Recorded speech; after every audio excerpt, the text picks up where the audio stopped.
Well, yesterday's sentencing for drink driving comes after Ant admitted to needing help with a prescription drug and alcohol problem in August last year.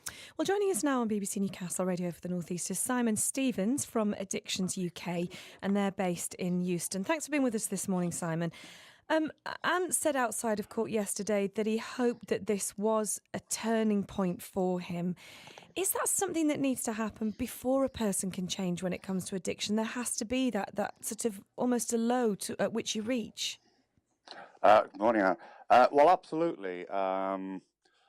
Very few of us will change our behaviour unless we're given a reason to change. And normally that reason is negative consequences. So, the idea that you have to reach your lowest point before that you will create change with this particular, I'm going to call it an illness. Some people might argue that it's an evolutionary deficit or that doesn't quite fit into society that we've developed today. What it isn't is willful, just bad behaviour. It's driven by chemicals in the brain. It's as though alcohol tricks the brain into thinking it's a high-value food, that we're living in sparse food conditions like we might have done as hunter-gatherers. So the evolutionary aspect is we never grew up alongside alcohol in terms of evolution. And for some of us, that's a real problem. I mean, you have clearly you've had addiction problems yourself, Simon. We've chatted very openly before. And speaking from your own experiences, what kind of support will Ant need now to help him on his road to recovery? He will need the support of other people who have walked this particular journey themselves. He will. The kind of support is actually understanding that we're not all the same. Just like some of us have ginger hair or brown hair or whatever, that we're all very different on the outside. So although the elements that make up the various aspects of personality are similar, the measurements of them are quite different for each person. And for him, he's one of those people, there's a small percentage of people who will find that things like alcohol, anything that makes the dopamine system run, can be very problematic. And really the solution is to avoid them altogether. But if you don't know that at the very beginning, you find yourself in the situation where he's found himself.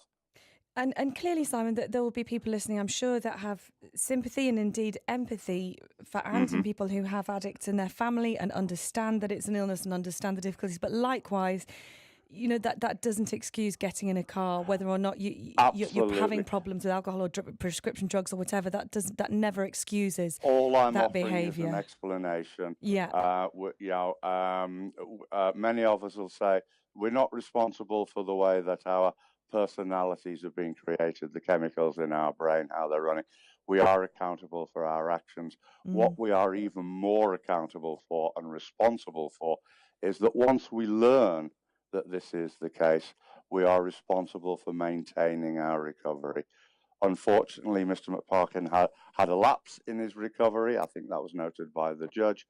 And part of learning is sometimes, you kind of think, but why can't I be like other people? We all want to be the same. Culturally, we view some of these things as very important, and they do seem to trick you into thinking they give, you go home at night and have a drink to unwind.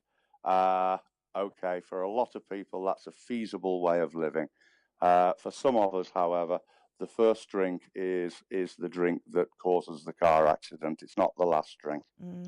And in his line of work, he is going to be around a lot of sort of showbiz parties, that kind of thing, and temptation. How difficult is that to resist temptation? What's the best path to go down, I would really? say that we're all surrounded. We're surrounded by illegal drugs.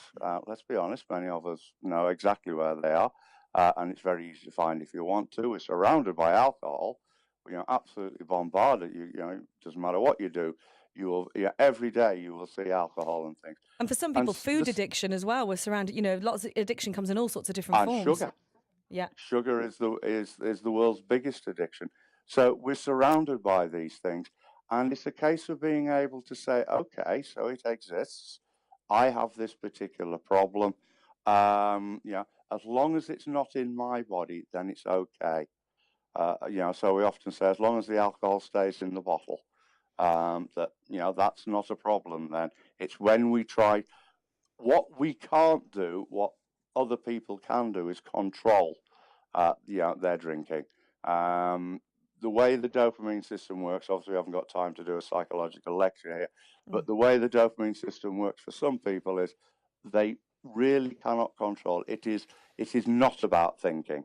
It's about reactions in the brain, which are fully automated. Simon, thank you very much for chatting to us this morning. Simon Stevens from Addictions UK, who are based in Euston.